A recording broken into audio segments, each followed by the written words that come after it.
Hi நண்பர்களே, big pass மீது case போட்ட வினோத். பிக் பாஸ் மீதே கேஸா? அப்படி என்ன கேஸ்?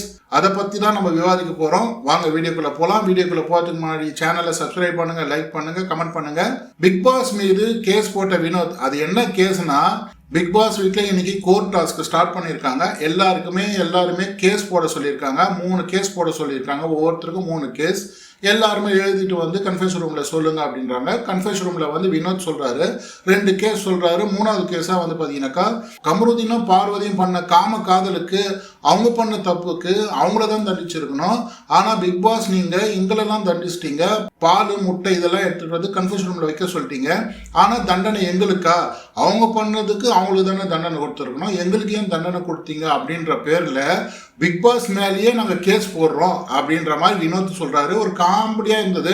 வினோத் என்ன சொல்றாரு, பிக் பாஸ் இது காமெடியா தான் போட்டேன் பிக் பாஸ் அப்படின்ற மாதிரி வினோத் சொல்றாருல.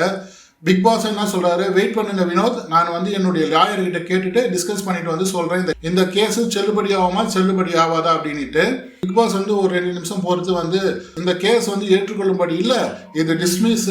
ஏன்னா பிக் பாஸ் மேலே நீங்க கேஸ் போட முடியாது, இது ஹவுஸ் மேட்ஸ்க்கு உண்டான கேஸ். ஸோ நீங்க வந்து என் மேல கேஸ் போட முடியாது, இது செல்லாது அப்படின்ற மாதிரி பிக் பாஸும் கலாய்ச்சி சொல்றாரு. வினோத்துக்கும் பிக் பாஸுக்கும் செம காமெடி, செம ஃபன்னா போனது. அதுக்கப்புறமா லைவ்ல வந்து இப்போ எல்லாருமே கேஸ் கொடுத்துட்டு இருக்காங்க. அதாவது வந்து கோர்ட் டாஸ்க்ன்றது ஒரு நல்ல சான்ஸ்.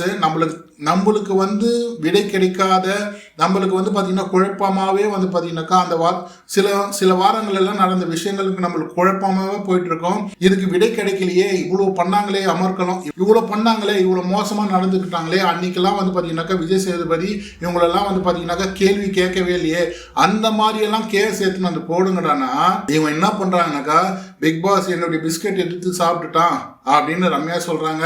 பிக் பாஸ் மேலேயே வினோத் வந்து கேஸ் போடுறாப்புல. அப்புறமா இன்னைக்கு நடந்த விஷயத்த வச்சே எல்லாரும் கேஸ் போட்டுட்டு இருக்காங்க.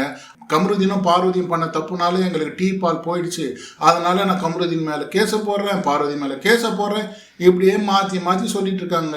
வேற கேஸேவா கிடைக்கல. எவ்வளோ கேஸ் இருக்கு, எவ்வளோ பிரச்சனைகள் இருக்கு, அன்சால்வ் பிரச்சனை எவ்வளோ இருக்கு, முடியாத பிரச்சனை எவ்வளோ இருக்கு. அதுக்கெல்லாம் கேள்வி கேட்டு அவங்களுடைய சந்தேகத்தெல்லாம் தீர்த்துருக்கலாம். இல்லைனாக்கா வந்து ஒருத்தரை வந்து நம்ம எக்ஸ்போஸ் பண்ணணும், இவங்களெல்லாம் எக்ஸ்போஸ் பண்ணணும், இவங்களாம் மறைஞ்சி ஏமாற்றி விளையாடிட்டு இருக்காங்க, அந்த மாதிரிலாம் நினைச்சு எக்ஸ்போஸ் பண்ணி அந்த கேமை விளையாடிட்டு இருக்கலாம். அதை விட்டுட்டு எனக்கு பால் கிடைக்கல, அதனால இவங்க தான் காரணம், இவங்களுக்கு தண்டனை கொடுங்க, எனக்கு பால் வேணும் அப்படின்னு சொல்லிலாம் கேஸ் போட்டுட்டு இருக்காங்க. தரமான கேஸை போடுறதுக்கு கூட இவங்களுக்கு யோகியதை இல்லை. இவங்கெல்லாம் பிக் பாஸ் வீட்டில் கண்டஸ்டன்ட், இவங்களெல்லாம் நம்ம வந்து பார்த்தீங்கன்னாக்கா வின்னர் ஆக்கணும். இவங்கெல்லாம் வந்து உதவாத கண்டஸ்டன்ட். ஸோ இவங்கெல்லாம் வந்து வச்சுக்கின்னு என்னதான் சேர்த்து பிக் பாஸ் இன்னைக்கு சொன்ன மாதிரி தான், நடந்துச்சு முக்கிட்டு போச்சுன்ற மாதிரி இவ்வளோ நாள் தள்ளியாச்சு, இதுக்கு மேலும் எப்படியோ தள்ளிட்டு போயிட வேண்டியதான் அப்படின்ற மாதிரி பிக் பாஸும் ஒரு முடிவு வந்துட்டுக்கிறாரு. இவங்களெல்லாம் பேசி பிரோஜனம் இல்லை, சொல்லி பிரோஜனம் இல்லை, திட்டி பிரோஜனம் இல்லை, பனிஷ்மெண்ட் கொடுத்தும் பிரோஜனம் இல்லை. இவங்க என்ன சொன்னாலுமே இவங்க இப்படி தான் பண்ணிட்டு இருப்பாங்க, இவங்களுக்கு தேவையில்லாத ஆணி அப்படின்னு நினச்சி பிக் பாஸ் வந்து கவனிட்டாரு. ஒருத்தர் மேலே கேஸை போட்டு அவங்களுடைய உண்மைத்தன்மை, அவங்களுடைய உண்மை முகத்தை கொண்டு வாங்கடானா என்னென்னவோ கேஸ் போட்டிருக்காங்க மக்களே. இது வந்து பார்க்கறதுக்கு வந்து கேவலமாக இருக்குது. ஸோ ஓகே மக்களே, அடுத்த வீடியோவில் நான் உங்களை சந்திக்கிறேன். நம்ம சேனலை சப்ஸ்கிரைப் பண்ணுங்கள், லைக் பண்ணுங்கள், கமெண்ட் பண்ணுங்கள். நன்றி மக்களே, வணக்கம்.